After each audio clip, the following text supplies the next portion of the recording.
నిలబెడితే మేమే లంగా జాకెట్లేసి పంపిస్తాం ఆడికి. మామూలుగా పంపించాము. ఎట్లా సత్కరిస్తామంటే చెప్పుల దండ వేసి మా లంగా జాకెట్లు ఆడికేసి కావాలంటే చీరలు కూడా కట్టి పూలు కూడా పెడతాను నేనైతే.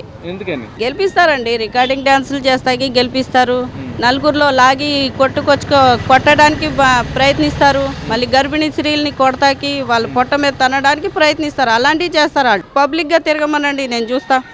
ఆడికంత సినిమానే లేదు. అసలు కాలనీలో అడుగు పెడితే ఆడిని ముందు చెప్పుతో కొడతాడు ఆడిని. నమస్తే, మీ పేరండి? నా పేరు బషీరా అండి. ఏం చేస్తారు? నేను మామూలుగా హౌస్ వైఫ్ అండి. అంటే ఈ 18 నెలల కాలంలోనే చంద్రబాబు రాష్ట్రం మొత్తం నాశనం చేశాడు. ఇదే కనుక జగన్మోహన్ రెడ్డి ఉండుంటే మాత్రం రాష్ట్రం సంక్షేమం డెవలప్మెంట్ రెండు కళ్ళలాగా భావించి చూసేవాడు జగన్మోహన్ రెడ్డి అని చెప్పి వైసీపీ నాయకులు మాట్లాడుతున్నారు. ఏం చెప్తారు?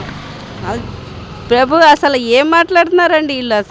అసలు ఇదంతా ఎంత రాంగ్గా మాట్లాడుతున్నారంటే వీళ్ళు. అసలు జగన్ గురించి అసలు చెప్పడానికి ఏముందండి బొచ్చు. ఇంకా ఆడ వచ్చాడంటే అసలు మామూలుగా ఉండదు. ఆడవాళ్ళు కర్రలు తీసుకొని అసలు ఇంటి దాకా కూడా అసలు ఎటువంటి దానికి కూడా రానివ్వడు. అలాంటిది వీళ్ళ మీద బురద చల్లడం ఏంటండి చండాలంగా. కాకపోతే అసలు ఆడవాళ్ళ గురించి చెప్పడం ఏంది? ఆడవాళ్ళు ఇప్పుడు స్వతంత్రంగా ఉంటున్నారంటే కూటమి ప్రభుత్వం వచ్చిన తర్వాతే కదా. అసలు ఆడేలా చెప్తాడు? అసలు ఆడికి చెప్పే అవకాశం లేదు. అసలు ఆడవాళ్ళు మాట్లాడితే అసలు కొట్టి మాట్లాడతారా అండి. పథకాల విషయానికి వస్తే గతంలో నేను ప్రతి సంక్షేమ పథకం ఎవరి ఇంటికి గడప గడపగా అందించిన ప్రభుత్వం నాది. చంద్రబాబు అసలు పథకాలు చెప్పి మోసం చేస్తున్నాడు ప్రజల్ని అని చెప్పి అంటున్నారు. ఆడు బొందండి, అవన్నీ చెప్పే మాటలే. అవన్నీ చేయడాల్లో ఉండవు. మాటల వరకే చెప్తారు. చేతల్లో చేయాలంటే చాలా టైం పడుతుంది. అవన్నీ చేసే పనులు కావు.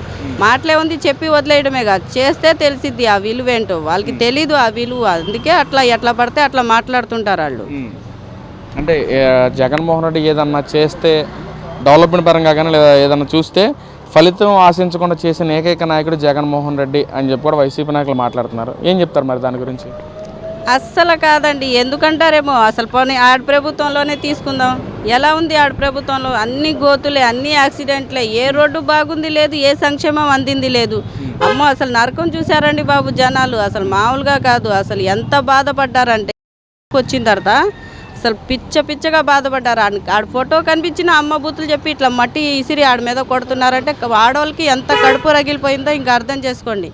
ఇంకా వాళ్ళు చేసేదే ఉంది నా బొంద. ఇంకా మాట్లాడుతున్నారు రేపు పొద్దున జరగబోయే 29 ఎలక్షన్స్లో అక్కడ ముఖ్యంగా మహిళలే నన్ను పెద్ద పెట్టేసి గెలిపించడానికి సిద్ధంగా ఉన్నారని చెప్పి మాట్లాడుతున్నారు కదా వైసీపీ నాయకులు. గెలిపిస్తారండి, రికార్డింగ్ డ్యాన్సులు చేస్తాకి గెలిపిస్తారు, నలుగురిలో లాగి కొట్టడానికి ప్రయత్నిస్తారు, మళ్ళీ గర్భిణీ స్త్రీలని కొడతాకి వాళ్ళ పొట్ట మీద తనడానికి ప్రయత్నిస్తారు. అలాంటివి చేస్తారు. వాళ్ళకి ఇలాంటివి చేత కావండి. అయ్యి అసలు అవన్నీ వేస్ట్ మాటలు. అసలు ఏమి చేత కాదు వాళ్ళకి. అసలు జగన్మోహన్ రెడ్డి మీద అసలు ఎంత వ్యతిరేకత రావడానికి కారణం ఏంటి? అసలు వ్యతిరేకం ఉందండి వాళ్ళకి. ఫస్ట్ నుంచి వాళ్ళు జైల్లో ఉండి ఇవన్నీ అక్కడ స్కామ్ చేసినాయి, మనం చేసినవి కాదు. అవన్నీ అక్కడ నేర్చుకొని వచ్చినాయి. ఆడన్నీ 1-2 సంవత్సరాలు ఉంటేనే చచ్చిపోతాడు. అన్ని సంవత్సరాలు ఉండి కూడా ఈ జనాల్లో తిరుగుతున్నాడు అంటే పబ్లిక్గా తిరగమనండి, నేను చూస్తా. ఆడికంత సినిమానే లేదు. అసలు కాలనీలో అడుగు పెడితే ఆడిని ముందు చెప్పుతో కొడతాడు ఆడిని. తిరుగుతున్నారంట జగన్మోహన్ రెడ్డి, ప్రజల్లో తిరిగారంట కదా. చంద్రబాబు తిరగట్లేదు, జగన్మోహన్ రెడ్డి ఎప్పుడు ప్రజల్లో ఉంటున్నాడు, ప్రజల మనిషి జగన్మోహన్ రెడ్డి అంటున్నారు. ఒక్కరితో అనిపించండి, నేను చూస్తా. ఒక్క ఆడ మహిళని పట్టుకొని అమ్మ ఫలానా మీ ఏరియాకి జగన్ గారు వచ్చారంటగా ఒక్క మాట అడగండి. అమ్మ బూతులు తిడతారు, మామూలుగా తిడతారు. ఎట్లా తిడతారు అంటే అసలు ఆడు మా ఇంటికి రాడండి, ఆడ వస్తే నేనే కొట్టేస్తాను అంటూ మాట్లాడతారు మహిళలు. ఇంకా అలాంటి వాళ్ళకి ఏంటి మర్యాదించేది? అంటే గతంలో సింగనగర్ ఏరియాలో వరదలు వచ్చినప్పుడు కూడా వచ్చి ₹1 కోటి ప్రకటించారు, ఇచ్చారంట కదా అందరికి. ఎవడు ఇచ్చింది ఎవడు? అసలు ఇచ్చింది కూటమి ప్రభుత్వం. ప్రతి ఇంటికి 25,000 చొప్పున మళ్ళీ వెహికల్కి అన్నిటికీ వేసింది కూటమి ప్రభుత్వం. ఎవడాడ వేసింది? ఎవడు చెప్పింది? నా ముందు నుంచో పెట్టండి, ఆడిని మాట్లాడతా నేను. వేసినోడిని వేపించినోడిని కూడా. ఆడు మాట్లాడితే నా ముందు వచ్చి మాట్లాడమనండి, ఆడవాళ్ళ ముందు ఆ మాట. నేను మాట్లాడతా ఆడుతో. అమ్మ, మెడికల్ కాలేజ్ విషయంలో కూడా చంద్రబాబు ప్రభుత్వం ప్రైవేటీకరణ చేస్తుంది, పీపీపీ విధానం ప్రైవేట్ అయిపోతుంది, దాన్ని మేము వ్యతిరేకిస్తామని చెప్పి ప్రజల నుంచి కూడా 1 కోటి సంతకాలు సేకరించామని చెప్పి మాట్లాడుతున్నారు వైసీపీ నాయకులు. నిజంగా 1 కోటి మంది సంతకాలు చేశారమ్మా దానికి? అది ఎలా సెట్ చేశారు? మామూలుగా రోడ్ల మీద నుంచొని ఎమ్మెల్యేని ఒకటి నుంచోబెట్టేస్తారు. ఆడిని నుంచోబెట్టి ఆడిని చూసి ఎవరైనా ఆగుతారు. ఎందుకంటే ఆడు మాజీ మా ఎమ్మెల్యే కదా. ఆడిని చూసి ఆగితే ఏంటన్నా అంటే ఒక సంతకం పెట్టి వెళ్ళానా ఇలా రిక్వెస్ట్ చేసి పెట్టుకున్న సంతకాలే తప్ప ఎవడు మనస్ఫూర్తిగా దాని గురించి తెలీదు ప్రాపర్గా. ఆ మ్యాటర్ ఏమైంది అనేది ఎవరికి తెలీదు. మామూలుగా వాళ్ళు ఏదో సంతకాలంటే సరేలే ఏదో మంచి చేస్తున్నారేమో అని మంచి కోసమని పెట్టారు, కానీ వాళ్ళకి తెలీదు ఇట్లా అని మోసం చేస్తున్నారని, ఇట్లా సంతకాల ద్వారా వీళ్ళు ఇట్లా ప్రాఫిట్ చేస్తారని తెలీదు వాళ్ళకి. అంటే ఆ 1,00,00,000 మంది సంతకాలు ఎవరైతే చేశారో ప్రజలు వాళ్ళ మనోభావాలు దెబ్బతీసేలాగా కూటమి ప్రభుత్వం మాట్లాడుతున్న వ్యాఖ్యలు చేస్తా ఉందని చెప్పి అంటున్నారు. అట్లాగే అంటారండి. ఎందుకంటే ఇప్పుడు వీళ్ళ ద్వారా సంతకాలు తీసుకొని ప్రాఫిట్ తీసుకుంది వాళ్ళు, బుడద జల్లేది ఎవరి మీద? కూటమి ప్రభుత్వం మీద. వాళ్ళకి చేత అయ్యేదే ఇదొక్కటి. రేపు ప్రభుత్వం వచ్చినా సర్వనాశనం చేయడం తప్ప ఆడు దేనికి పనికిరాడు.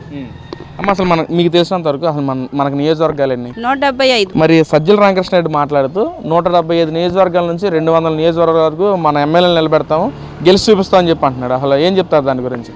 నిలబెట్టమనండి. నిలబెడితే మేమే లంగా జాకెట్లేసి పంపిస్తాం ఆడికి. మామూలుగా పంపించాం. ఎట్లా సత్కరిస్తామంటే చెప్పుల దండ వేసి మా లంగా జాకెట్లు ఆడికేసి కావాలంటే చీరలు కూడా కట్టి పూలు కూడా పెడతాను నేనైతే. ఎందుకని? అంతే, వాళ్ళు చేసే అయ్యేగా. వాళ్ళు ఏం మంచి చేశారని వాళ్ళకి నేను ఇచ్చేసేయడానికి అసలు ఏమీ చేయలేదు. వాళ్ళు కేవలం గెలిచి ఆ గెలవడం వరకే కనిపిస్తారు. ఒక క్యాన్వర్స్లో కనపడరు, ఒక దేనికి కనపడరు. కేవలం కార్పొరేటర్లు మాత్రమే తిరుగుతారు. ఏనాడు ఎమ్మెల్యే పబ్లిక్గా తిరిగింది లేదు, సీఎం తిరిగింది లేదు. గతంలో ఎన్నో రకాలుగా ప్రజల్లో తిరిగారు. ఇప్పుడు ప్రజల మనిషి కూడా జగన్మోహన్ రెడ్డి, విజయడంగా మోగించేది కూడా జగన్మోహన్ రెడ్డి. ప్రజలు బీభత్సంగా వచ్చి ఓట్లు వేయడానికి కూడా సిద్ధంగా ఉన్నారని చెప్పి అంటున్నారు కదా, మీరేం అలా వ్యతిరేకంగా మాట్లాడుతున్నారు? ఎందుకని అసలు?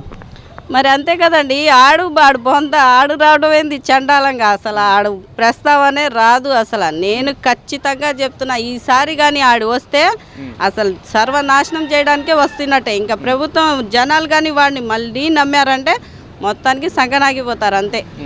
మరి ఇప్పుడు చంద్రబాబు కూడా అదే చేస్తున్నాడు కదా, అసలు ప్రజల్ని మోసం చేస్తున్నాడు, డెవలప్మెంట్ ఏం చేయట్లేదు అని చెప్పి మాట్లాడుతున్నారు కదా. మరి డెవలప్మెంట్ ఎందుకు జరగలేదండి? ఒకసారి అమరావతిని చూడండి, ఫస్ట్లో ఎలా ఉండేదో ఇప్పుడు అమరావతి ఎలా ఉందో. అసలు మామూలుగా ఒక ఏదో యూరోప్ నుంచి చూస్తాకెళ్ళినట్టు అసలు ఎంతమంది వచ్చి చూస్తున్నారంటే అసలు 2 కళ్ళు చాలా దానికి చూస్తాకైతే. మరి అలాంటప్పుడు స్టీల్ డెవలప్మెంట్ అని ఏదైనా సరే ఆడవాళ్ళకే ప్రత్యేకత ఇచ్చి ఆ స్టీల్ డెవలప్మెంట్లో ఆడవాళ్ళనే ఇచ్చేస్తుంటే మరి ఇంకా వాళ్ళు చేయబడింది, వీళ్ళు చేశారా ఏంది? ఏనాడు కూడా ఇప్పుడు క్యాన్వర్స్కి పిలుస్తారు, ఆడవాళ్ళని పిలుచుకుంటారు, వాళ్ళకి ఫేవర్గా మాట్లాడుకునేటట్టు వాళ్ళకి అనుకూలంగా అది వేరే విధంగా కూడా చూసుకునేలాగా చేసుకుంటారు. వాళ్ళకి మరిగిపోతారు ఏంటండి బాబు? అసలు కూటమి ప్రభుత్వానికి వైసీపీకి సంబంధమే లేదు. అసలు ఆడు పొంద ఆడు రాడు కూడా, అసలు రానివ్వం కూడా. ఒక్కసారి వచ్చి రమ్మనండి, నేనే ఆయనకి ఒత్తాసు పలుకుతాం. అంత పెద్ద ఆయన కాలు పట్టుకోవడం నిజంగా ఆయన అదృష్టం. నిజంగా ఆయన 2 ఎకరాలు వదిలినా వదిలిపోయినా మాకు అయితే నష్టం లేదు, కానీ ఒక్కసారి వచ్చి ఆయన కాలు పట్టుకోమనండి అయ్యా. నిజంగా ఆమె కోడాల నాన్నగారు ఎక్కడున్నారండి సార్? ఒక్కసారి వచ్చి ఆయన కాలు పట్టుకోండి సార్, మీ జన్మ ధన్యం అయిపోయింది. మేడం, మరి గతంలో గుడివాడ నియోజకవర్గం మాజీ ఎమ్మెల్యే కొడాల నాని గారు మాట్లాడుతూ టీడీపీ కానీ గెలిస్తే రాజకీయ సన్యాసం తీసుకుంటాను, లేదా చంద్రబాబు కానీ గెలిస్తే అలా బూటుగాళ్ళు తుడుస్తూ అక్కడే బతికిపోతాను, ఆ రాజకీయం మొత్తం అక్కడే గడిపేస్తానని చెప్పి మాట్లాడారు. చాలా వ్యాఖ్యలు చేశారు. అలా ఇంకో 6 నెలల్లో నేను రాజకీయ పరంగా యాక్టివ్ అవుతానని చెప్పి కూడా మాట్లాడుతున్నారు. ఏం చెప్తారు మీరు? బాగా చెప్తానండి. ఎందుకంటే ఆయన గెలిచి చెప్పాడు, ఈసారి కానీ చంద్రబాబు గారు గెలవపోతే ఖచ్చితంగా నా 2 ఎకరాల పొలం ఇచ్చేస్తాను, ఆయన బూటు కాళ్ళు తుడుస్తాను అన్నారు కదా. ఒక్కసారి వచ్చి తొడమ్మనండి ప్లీజ్, ఒక్కసారి వచ్చి రమ్మనండి, నేనే ఆయనకి ఒత్తాసు పలుకుతాం. అంత పెద్ద ఆయన కాలు పట్టుకోవడం నిజంగా ఆయన అదృష్టం. నిజంగా ఆయన 2 ఎకరాలు వదిలినా వదిలిపోయినా మాకు అయితే నష్టం లేదు, కానీ ఒక్కసారి వచ్చి ఆయన కాళ్ళు పట్టుకోమనండి అయ్యా.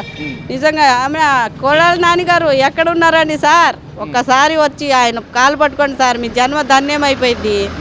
గుడివాడలో మీ ఎమ్మెల్యే గారు ఎవరో చెప్పారు గుడివాడలో గెలుస్తాను అని, గుడివాడ పేరే రాలేదు కదా, ఏదో గువ్వాడ అన్నాడు కదా సార్.